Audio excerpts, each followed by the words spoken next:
All right, let's get started. I just want to thank you all for joining us today. We really appreciate it. Another install of some marketing tips and tricks from Bright Productions. We have Brian on today. That name might sound familiar to you as we had him on a few weeks ago. We discussed some marketing projects, easy ones, definitely affordable that you can start quick and easy when it came to testimonials, referrals, signage.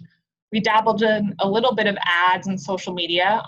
We also had a deep dive on social media with Emily Caruso, who's the director of social media marketing at Bright Productions. So it's a pleasure, Brian. Thanks for jumping on and talking a little bit more about search engine optimization.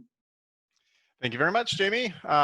Good morning. If it's still morning where you're at, I am so pleased you're here, and welcome to my wonderful, slightly echoey home office. Looked a lot different before COVID, but we've got it all fixed up now.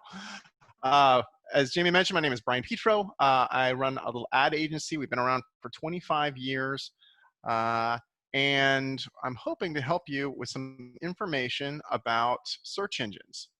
So we're a Google partner. This is my company. What that means is I don't work for Google, but I work with Google a lot. We've managed millions and millions of dollars worth of advertising through Google, as well as done a whole lot of SEO, search engine optimization for clients. And I want to share some of that information for you.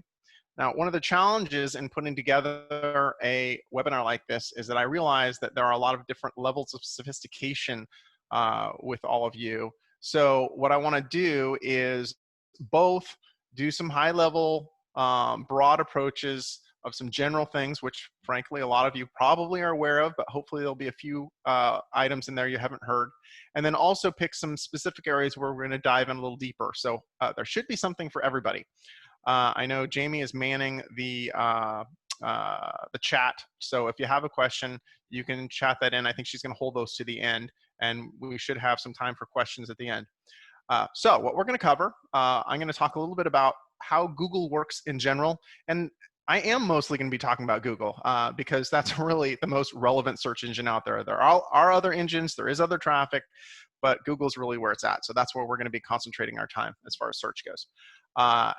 So we'll talk in general how Google works, and then we'll also talk about paid ads on Google and things that can be done that aren't pay-per-click to try to improve your natural search results in Google. Now, there are some special challenges going on right now. I'll address those as we go as well. And really, number one special challenge is the fact that we've got this shut-in going on. And so to do sales and reach out to potential clients, electronic is the best way to go. Your website is, generally speaking, the hub of your information, because that's the area where you can control completely your message. So that is the most important area to reach out electronically. Social media is great, but honestly, you don't control everything about social media. Facebook and Instagram and all of those different channels, they have the ultimate end say in how everything's formatted and put together for you. Whereas on your website, you control it. It's the central hub. It's where you want to send everybody. And search is the way people get to it usually. So that's why search is important. So one special challenge is the fact that we are having to reach out electronically right now because of this shut-in. And the other special challenge is your particular industry, the solar industry. As you know, people spend a lot of money for leads in your industry, which means that trying to get better search results for your industry can be very challenging. So we'll talk about some of the ways that we can meet that challenge. Because if you are buying ads for your industry on Google, for example, you're probably spending a lot of money. So let's get through here and talk about this. How Google works. Google exists to make money for Google. Probably not exactly shocking when I say that, but really it's important to understand what Google's trying to do because it flavors everything that we're trying to do. So ultimately, at the end of the day, you always have to remember Google's in it for Google. Everything that you see that Google does, self-driving cars and Yahoo and, excuse me, not Yahoo, YouTube, all these different properties they own, robotics, I mean, like just crazy stuff all over. It's all funded by paid advertising on Google. So this is their gem. This is their precious area where they make all of their money for everything else they do. So very important to understand that's what it's about. Now, the way they make money is by selling ads on search. And they will only do that if people feel like they are a reliable place to go to find the answers that you're to the questions that people are looking for online. So if they're a good search engine and they're trusted and people feel like, oh, if I go to Google, I'm going to find what I'm looking for, that gives them the audience they need in order to sell ads.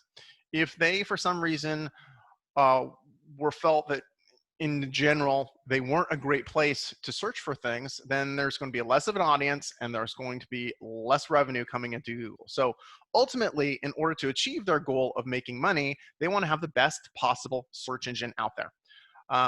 Now, results in Google come in a couple different flavors, but for the most part, let's divide it into paid results and natural results. So I'm going to go to my next slide here. And this, I actually had to do some search to find an example that showed everything I wanted. This is a typical search result page on Google. You can see up at the top, this particular search, I searched Bank of America. I actually had to search a lot of things in order to find one that showed everything I wanted to show. But this one, you can see the first listing at the top says ad next to it. So Bank of America paid to be there. That's a paid search result. Then after that, that next result is also Bank of America, but it doesn't say ad next to it. That is a natural search result. They did not pay to get there. You also see over on the right side, this block of information.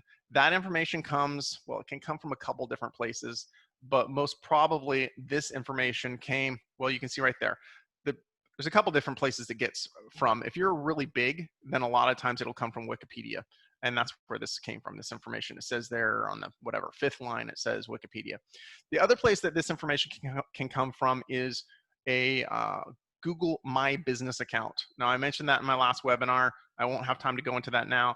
But if you have not claimed your Google My Business account, you should just go and hit Google and search Google My Business. Or no, better yet, search for your company. Find a little block over on the right side, and there will be a button that says claim this, I own this, and then claim it.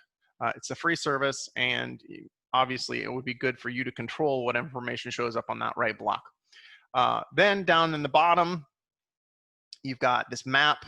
I'm located in the Petaluma, Santa Rosa area of California, and so it shows a little map with Bank of America's, and then it's cut off at the bottom, but it shows for the more details about those 3 different locations. That is actually, they call that the snack pack of those areas that are on a map. So that, let's see if I can go back now. I just want to give you a feel, which are the natural search results, which was everything except for that first listing that was paid.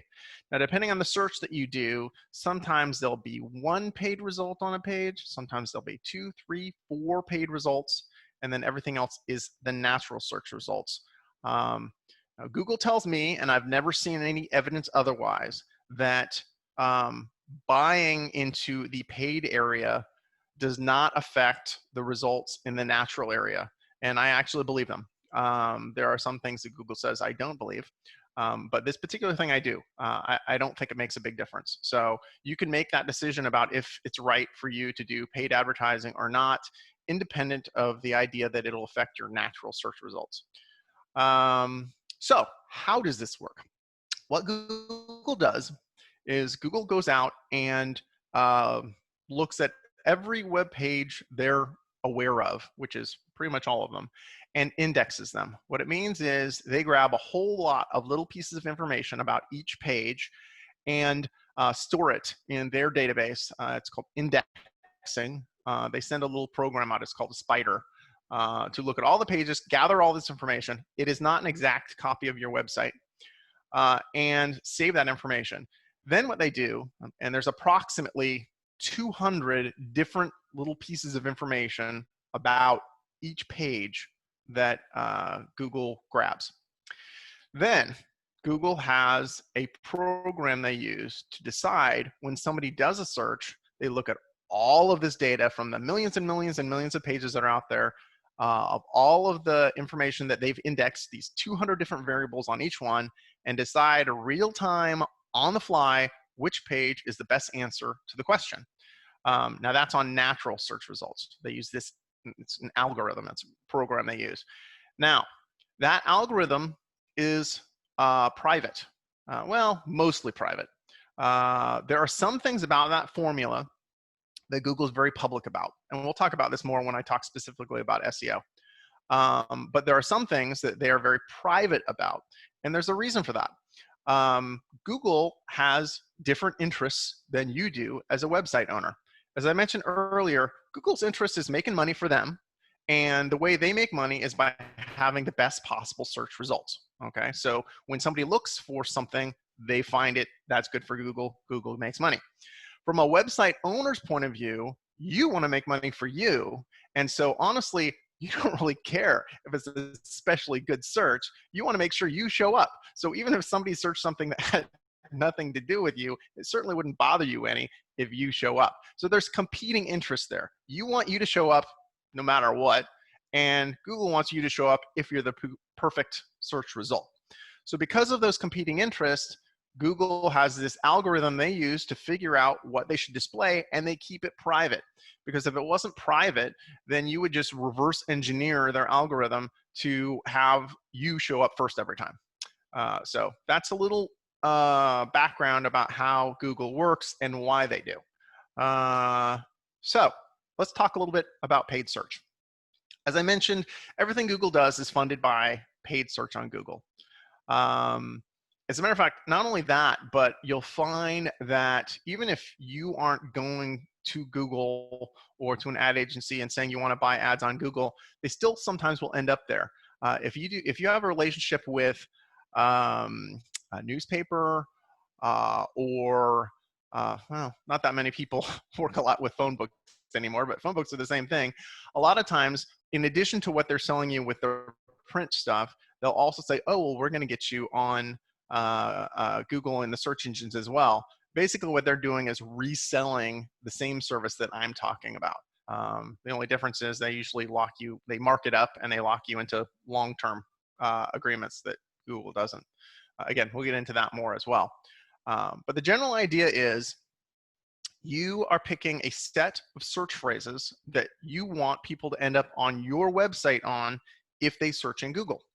So if you have a website about green frogs, because I love using green frogs as an example, you might pick the search phrase green frog, toad, amphibian, slimy. I don't know, just make it up. And those terms you are going to bid on because it is a real-time auction for those phrases.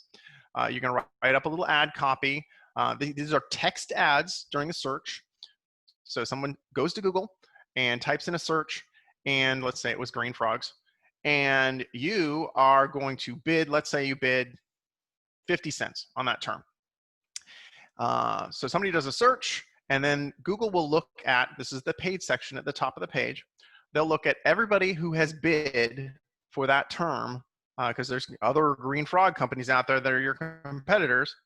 And it's a little more complicated than this, but the short version is, generally speaking, whoever bids the highest is going to come in first. Whoever bids second highest is going to come in second.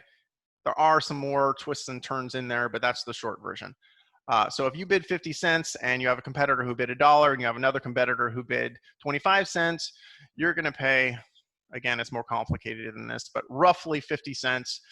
But the good news is that's when someone actually searched your term, they're in your area, they read the ad, they clicked on it, and they went to your website. So it's, in theory, pretty qualified by the time they get to you. If someone searched and they didn't click on your ad, you don't pay a cent. So you can target really well. You target by phrases because you're picking phrases that are relevant to your company. You also can target geographically. So if you install in a certain county or a couple counties or cities or a state or a whole set of states, whatever it is, you can pick for your ads to show just in the geography that where you work. You should be aware, it's a little scary how well Google actually knows where their searchers are. However, it's not perfect. So if you were to say you only wanted to service people in Texas, for example, it is possible that you get some ads displayed to people outside of Texas. Just be aware of that, because Google will give you the impression, I mentioned earlier, I don't always believe them. Google will give you the impression that they really have this geo-targeting perfected, when in fact they don't. Although they're generally right. So I'm not going to give them too hard of a time. So moving on from there, that's the targeting is usually done through the phrases and through geography. Best practices. Okay, so now I'm going to dig a little deeper about when these are set up. Now, again, you can set up these accounts yourself.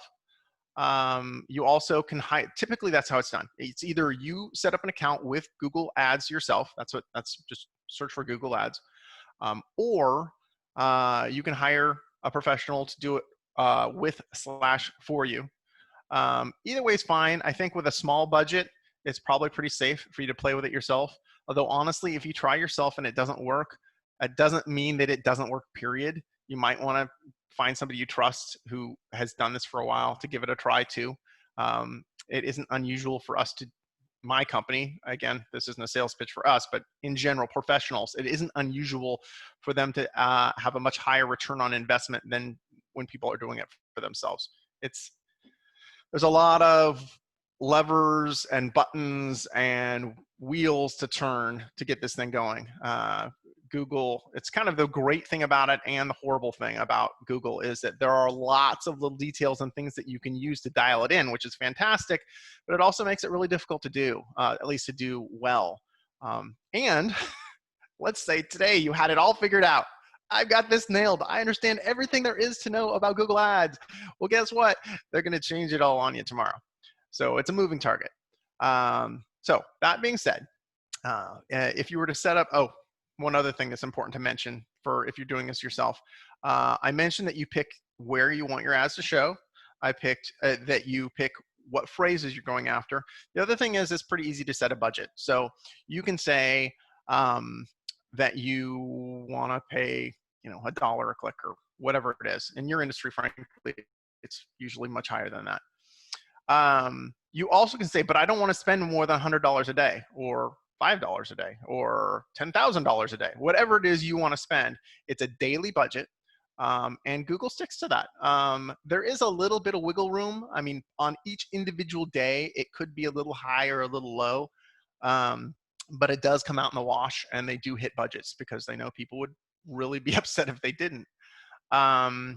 We have had occasions where Google has goofed up and they have shown the ad too many times. Comes to memory, we had a YouTube campaign. I'm not going to talk about YouTube this time, but that's also a Google property, and you buy ads for YouTube the same way you would here on Google Ads. And we had one where the client had a budget of, $10-20 a day, and we checked after one day, and they'd spent like $2,000 in a day. Orders of magnitude more than they were supposed to. And so we freaked out. Did we mess something up? And we checked everything and everything was right.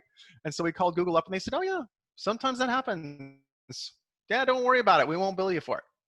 Like, okay. And so we decided right then and there, in the future, if we're sure we did everything right and they're showing the ads too many times, we're just going to let it go. Unfortunately, it hasn't happened again since then. But so something to keep in mind. There's one other thing I'm going to mention while we're talking about that. That people, especially if they're new to this, are interested in. I didn't include this in my slides because honestly, it just hit me right now while we're talking. But I should mention click fraud.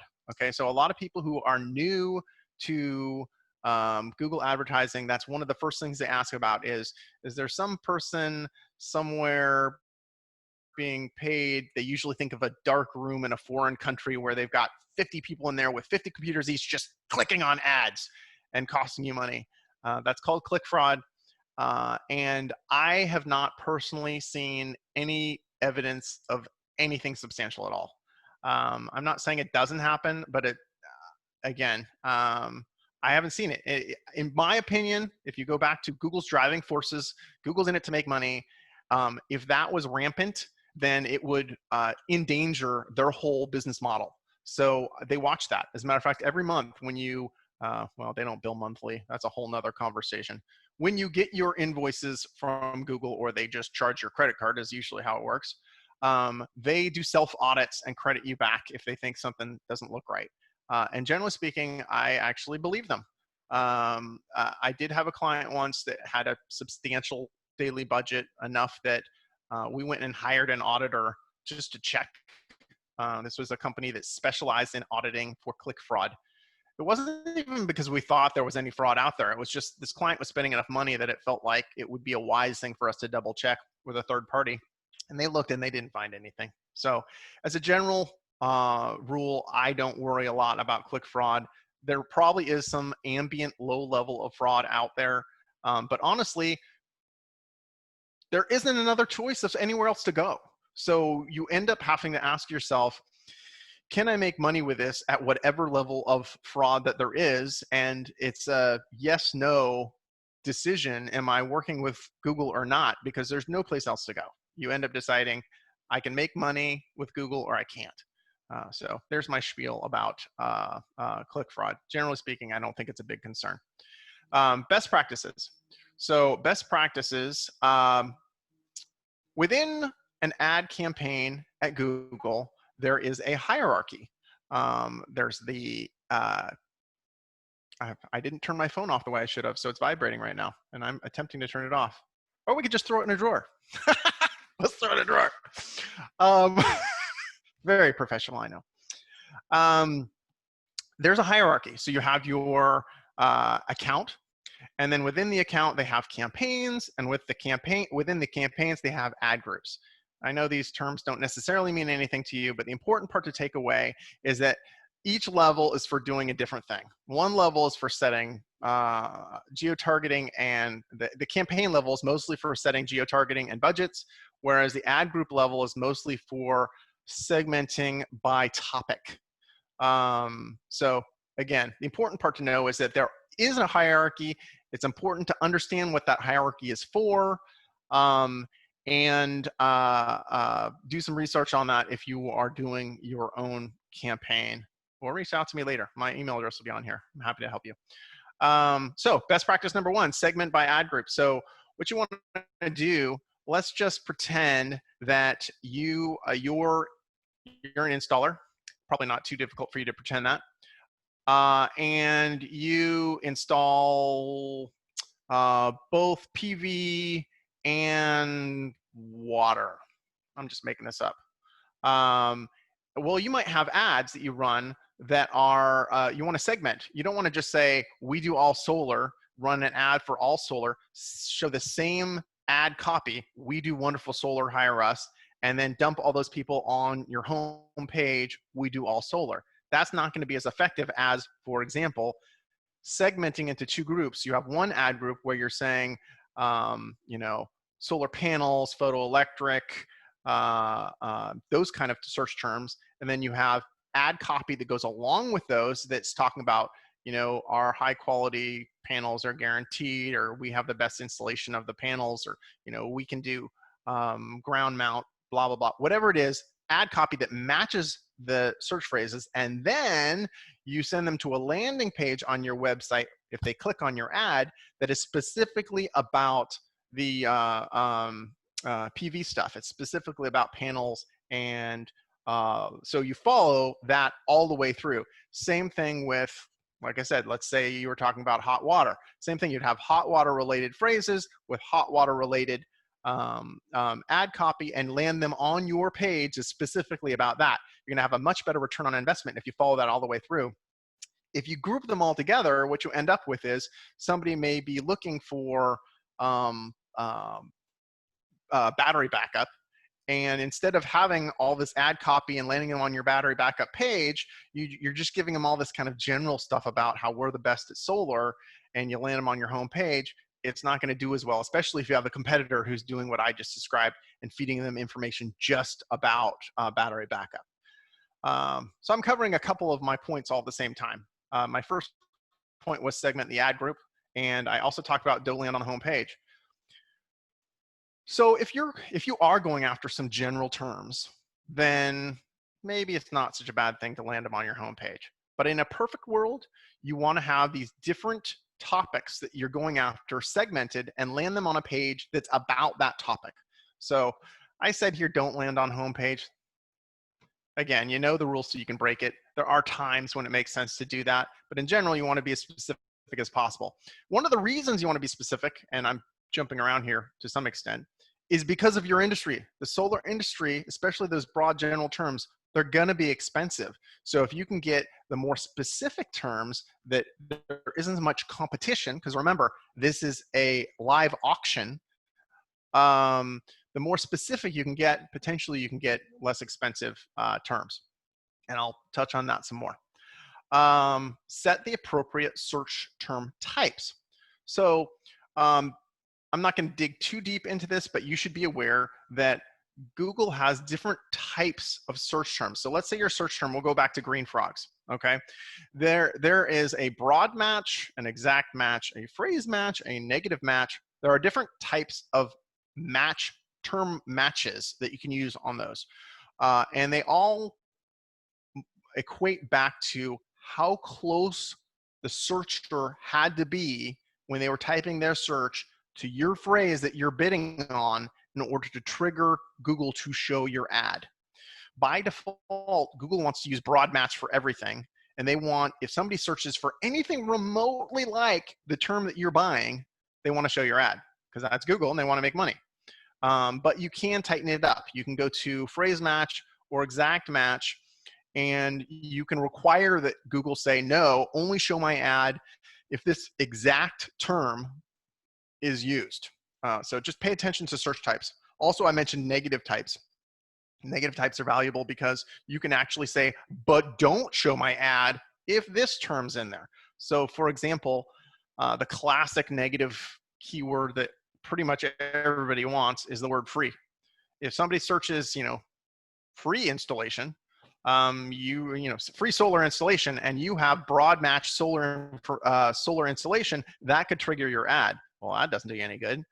So if you have the negative keyword of free in there, then Google will block and your ad won't show. So that's good. Moving on. Bidding types. There are lots of different ways to bid.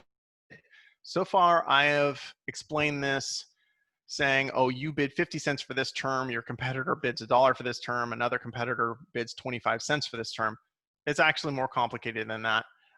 Well, you can do it that way. It's just, especially if you have 1,000 terms you're going after, and you might want to do 1,000. Again, I'll talk to you a little bit about that later. It would be very challenging to try to manage a budget where you're bidding individually on each term in a competitive way when you're going after that many phrases. So one of the bid options that I like a lot is auto bid. And basically what you do is you're telling Google, look, this is my daily budget and I don't really care what to bid. What I want you to do is to use your wonderful program to bid for me in a way where I will get the most possible clicks per day with any given budget that I'm giving you. And again, that's actually an area where I trust Google. Occasionally I'll override it, but if I look at their best interests, if I already have carved out a specific budget that I'm saying, you're going to get this budget, Google, I am giving you this money. I think it's in their best interest to show my ads as many times as possible and make me feel like I'm getting good value. So I actually trust auto bid. Once you get deeper into it, there's another bid method that I think is interesting as well. You can actually bid per cost per conversion. So what that means is, let's say I'm sending people to a request bid form, which would be a very good landing page, by the way. I haven't talked much about landing pages, but your landing page, wherever you're sending people from these ads, needs to be a call to action, form, quick pitch. The goal is to convert these things to leads. So you have to run the campaign for a little while, but it is possible to bid to Google saying, I'm not interested in paying per click. I want to pay per person who actually fills out my form. And you say, I'm willing to pay $25 for every person who fills out this form who comes from you. And I'm not paying per click, I'm going to pay per conversion. In actuality, you do pay per click, but they adjust your bid automatically to try to get, again, they have to do some testing to try to get to your $25 per conversion or whatever it is that you set that at. So it is possible to bid that way too. That's very interesting. It's a little more sophisticated than the obvious way. Add copy variations. This is pretty straightforward. See, I put away my phone and now I don't know what time it is, so I'm trying to keep a track on how I'm doing time-wise. Copy variation. So we talked about the fact that these are text ads that show. Just be aware that you can put lots of different versions of your ad copy. You don't want just one, because if you do 10 different versions of your ad copy for each little ad group that you've got, like I said, maybe you've got an ad group about solar batteries. You can write 10 different ads and Google dynamically tests all of them and then shows the one that works the best, that gets the most clicks for you. So it's always better to have more ad variations that you can experiment with. Accurate budgets. So as I mentioned, you can set daily budget. That sounds pretty straightforward, which it usually is. One thing that I would comment is if you're running a more complex campaign that has multiple campaigns and ad groups running, by default, you set up budgets per campaign. I mentioned earlier that that's at the campaign level. That's where you generally set geographical targeting and budget. However, you can, if you want, share budgets between campaigns. I like doing that. The reason I like doing that is because let's say you have a total budget of, let's just pretend you're gonna spend $200 a day, okay? So this is small numbers here. And you have 2 different campaigns you're running for 2 states, okay? Well, I'm not exactly sure how much of the budget each state is gonna use. I have to set up 2 campaigns because they're 2 different geographical areas, one in each state. So in the olden days, I used to have to guess and go, oh, I think it'll be 50-50. And then one state may max out and turn off because you ran through your budget in a day. And the other state may not use it all and have the budget sitting there. Whereas if you share the campaigns, then it just runs them as often as people come through. The other thing, as far as accuracy of budgets goes, we've taken over campaigns before where people have a budget set of, let's just pretend it was $200 a day. But the campaign wasn't set up very effectively, and it was actually only spending $50 a day. And it's possible for some relatively minor adjustments to be made, and then all of a sudden it spends $200 a day, which might come as a big surprise to your CFO, who is used to seeing $50 a day charges come through. So my point is, if you really want to spend $50 a day, that's what the budget should be set at. Don't set it higher than what you actually want to spend, even if you are spending less than that. I've seen that happen as well too. So set the budgets at what you really want to spend, share them as needed. Another good reason to share the budget is because it is easier to make sure you stick to your budget. If you have a whole bunch of campaigns and all these different budgets, it gets complicated. Whereas if you say, look, I'm going to spend $500 a day, done, and you share that across all your campaigns, then it's really easy to look at one place and see, I have everything set correctly and I'm not spending more than I meant to. Long tail. Okay, let's talk about long tail. I mentioned the idea of having 1,000 or more search phrases. The reason for that is that it's this. This is a little graph. On the left side, it shows search volume, like how many people search this term. On the right, on the bottom, it talks about conversion rate. Conversion rate is, let's just for sake of argument say this is how many people turn into customers, okay? So what you'll notice is the more general phrases, like in this example, tomato plant.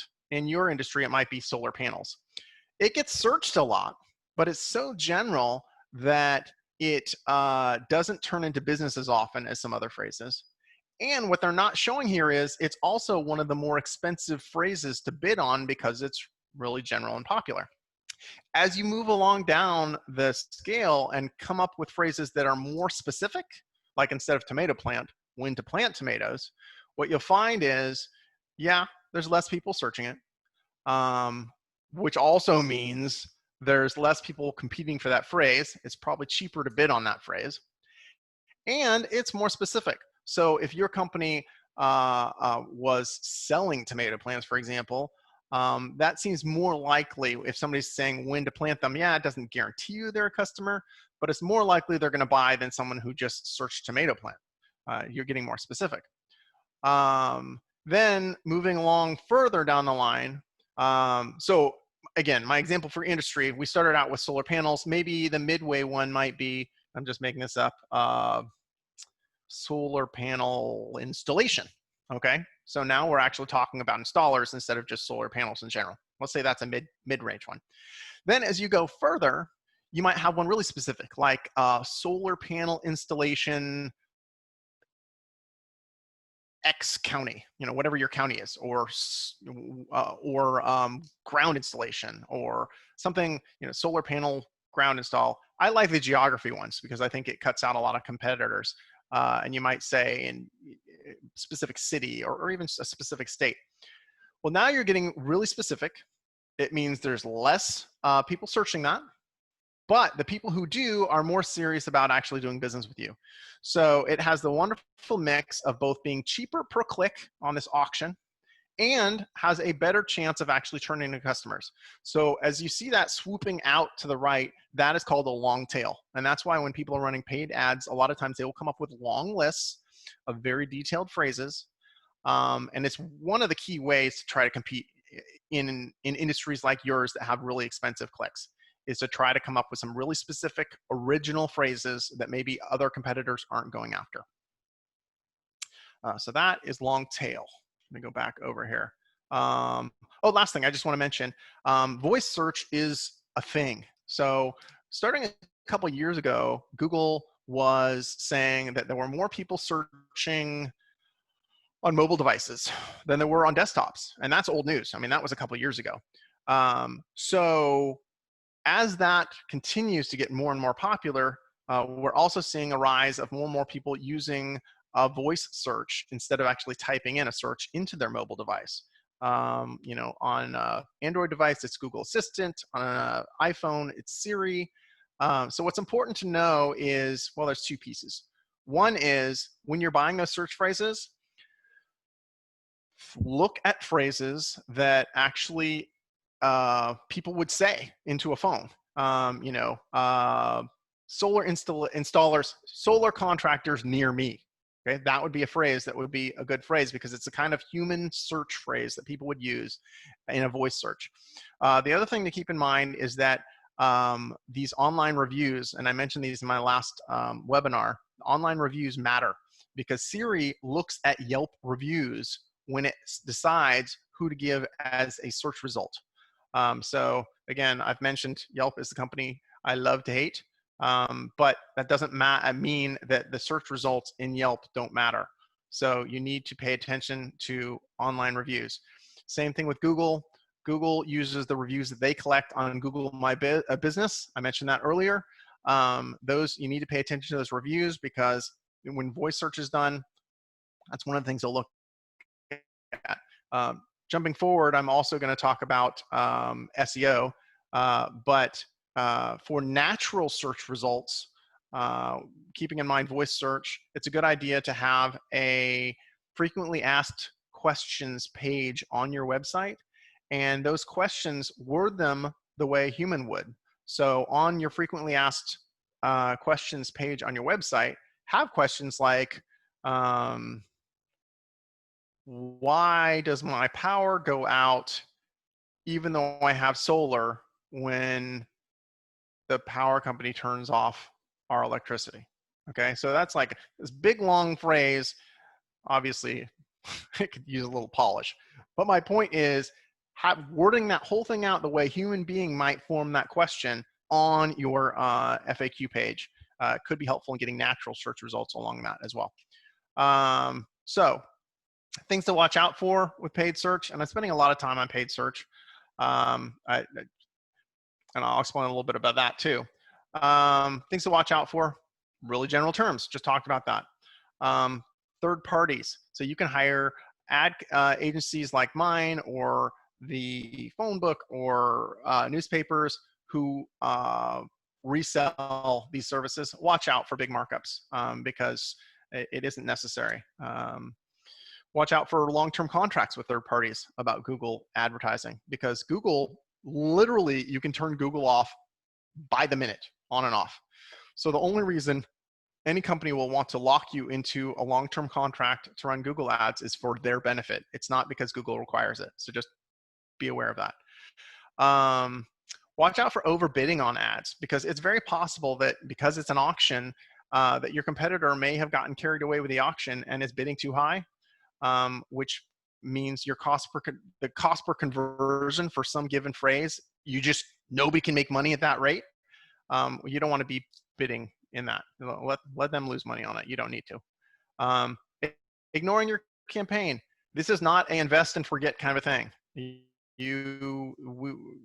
For clients that we run campaigns for, we're looking at these, it really depends on the size of the campaign. If you're spending thousands and thousands and thousands of dollars every month, well then, honestly, you need to be watching this daily. If you're spending, $1,000 a month, maybe you just want to go in once a month and look at it and make improvements and, report back. So the amount of money you're investing is an indicator of how much time you need to spend on an ongoing basis for maintenance, but you definitely can't just set it up and forget. This is an ongoing process. Google has all kinds, okay, I'm going down my list here. Another gotcha. Google has all kinds of recommendations about how to improve your campaigns, and they will be very helpful in giving those to you. Some of them are helpful, but I find that often one of their recommendations is to raise your budget. So just be aware, Google's in it for Google. It isn't necessarily always the best idea to raise your budget just because Google said to. I mentioned about the hierarchy of these within a campaign of account, and then campaign, and then ad group. You need to know what those are for and use them correctly. When they're used incorrectly, it just makes a big mess, and I've taken over accounts like that. Most of the ads we've been talking about the whole time are search ads, which are these text ads. But be aware there are also display ads, images, more like what you think of traditionally in ads, that you can also buy on Google. Generally speaking, they have a lower return on investment than search. I'm not saying don't do it. I'm just saying you probably want to do search first. I also mentioned negative keywords earlier. You want to make like free. Remember I mentioned free. Make sure you use negative keywords, but use them correctly. Don't over or underuse them. That can be a gotcha. Natural search results. So natural search results, I think the important thing to take away about what you can do to improve your natural search results is that it's not an easy thing. I think that there's a natural inclination for, especially if you're new to it, to think that because I'm paying per click for paid ads and I'm not paying per click for natural results, then the natural results are automatically better and cheaper. That's not the case. It's a long-term investment to work on improving your natural search results that frankly is rather hard to track results from the efforts you put in. I'm not saying it's not a good thing to do. We totally do it for clients. I make sure clients understand that the wording I use when I'm talking to clients is that it can take months or years to see results from a good SEO campaign. It is not by any means automatic. Whereas on the paid stuff, we can show results in a couple days. So a lot of clients do both. They're investing for the long term and they need results today. As I mentioned, Google looks at about 200 different variables when they're deciding what natural search results they should give. Some of the most important ones are, number one, just make sure your website works and it's secure. I mentioned in my presentation before that there's this little padlock. If your website is set up securely, it looks like this. See in the upper left-hand corner, I've got that little padlock there. That should be on your website. Google will punish you if that's not there. Talk to your web developer. That's one of the things they look at. It's not huge, but it is something that you should have. Google likes if websites have those secure certificates on them. Your website should have good content. I mean, ultimately, Google's they want to serve the websites that are answering the questions that people are asking. So you need to actually have those answers. go out and do some research about what are the questions that your target customers are asking online, and then create content for your website that answers those questions. You need good content. Titles are important. So titles are, I'm going to go back to the same slide here. Up at the top here, you can see where I circled Soligent's titles. That's the titles I'm talking about, are those lines that are on the little tabs on the top of the browser. So having descriptive titles, you don't want titles on your website that are home, about, contact. Those aren't search phrases. You want to have ones that are like solar installation Petaluma, because I'm in Petaluma, that's my town. You want to have descriptive, good target. The phrases that you want to show up in natural search results, those need to be in your titles. So those are important. Backlinks. Backlinks are Google's secret sauce, okay? And it's not very secret. But what made Google Google? Way back when this first started, Yahoo was first the king. And the way that Google stole Yahoo's title was by coming up with an automated way for the internet to vote on which websites were best. And then Google would use that information to serve natural search results. And that voting system is backlinks. Basically, what Google does is it checks all of the internet and sees how many good quality websites that are relevant to your website link to yours. And if all of the things were the same, if you and your competitor had the same exact website with the same content, everything was the same, but you had twice as many links to your website from other websites than they had, you're going to show up first. Backlinks are very important. The easiest way to get backlinks is to go out and participate in real conversations online about your industry. So you go find blogs and forums that are talking about solar installation, and then you set up an account with that blog or forum. Usually they will ask for your website address when you set up the account, and then you go and you actually involve yourself in these conversations. You have to carve out some time, set yourself an hour a week, 2 hours a week, whatever it is, every month, and be strict about it and hold yourself to it.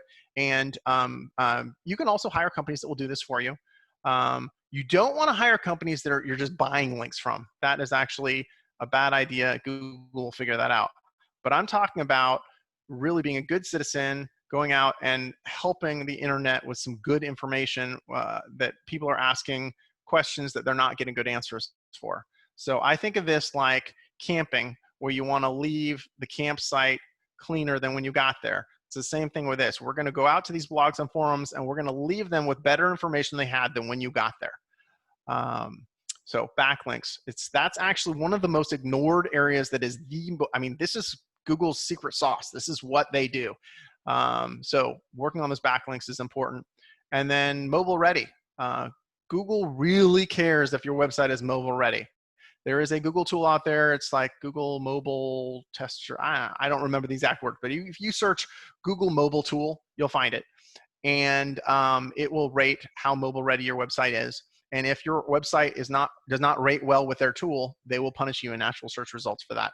It's also important to know, this is how important they think mobile is. They think it's so important that when they go out and index the internet, when they do go out and get those 200 pieces of information about every page out there, they are not grabbing the desktop version anymore.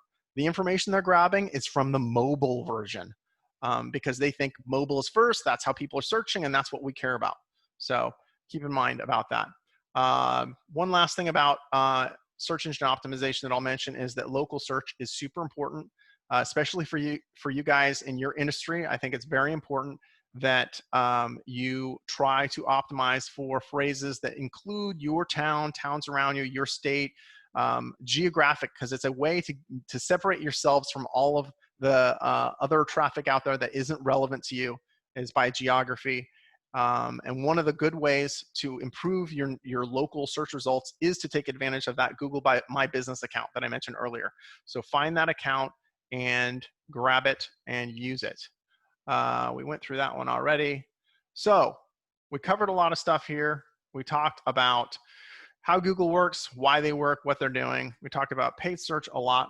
We talked about SEO. It's important to also mention some things we didn't cover. We didn't cover display ads. I mentioned those are the graphical ads.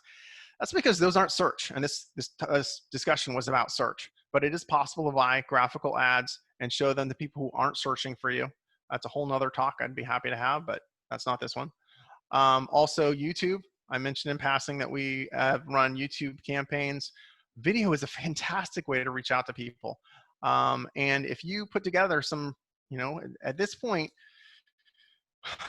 oh, I hate to say this out loud, but at this point, mobile phones have such good video quality. You can almost get away with shooting professional videos on mobile phones.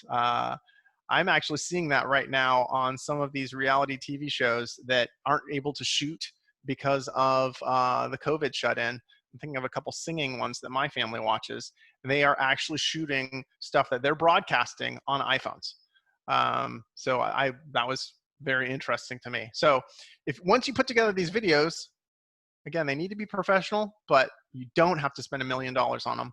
We can promote them on Google Ads and get eyeballs in front of them. I also didn't mention Facebook.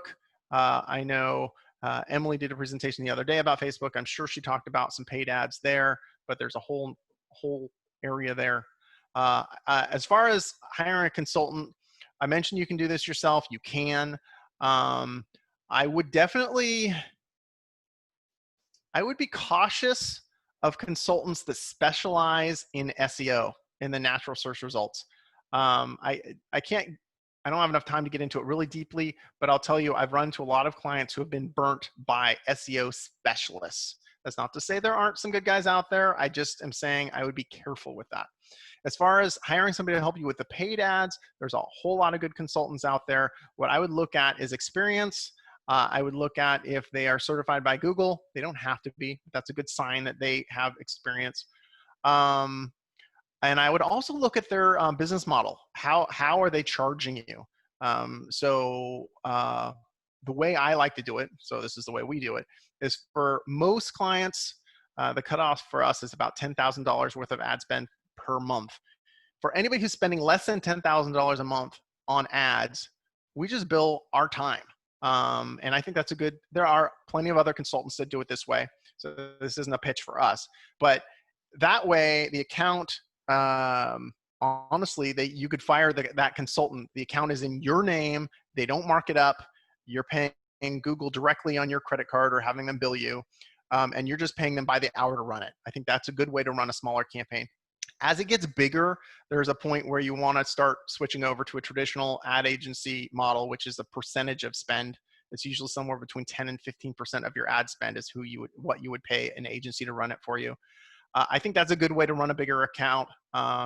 Frankly, if you pay by the hour, at some point as the account gets big, you're actually incentivizing hours instead of incentivizing results. So I think a percentage of spend is actually a good model. It just doesn't work on a small account because there isn't enough spend there to pay the professional what they need.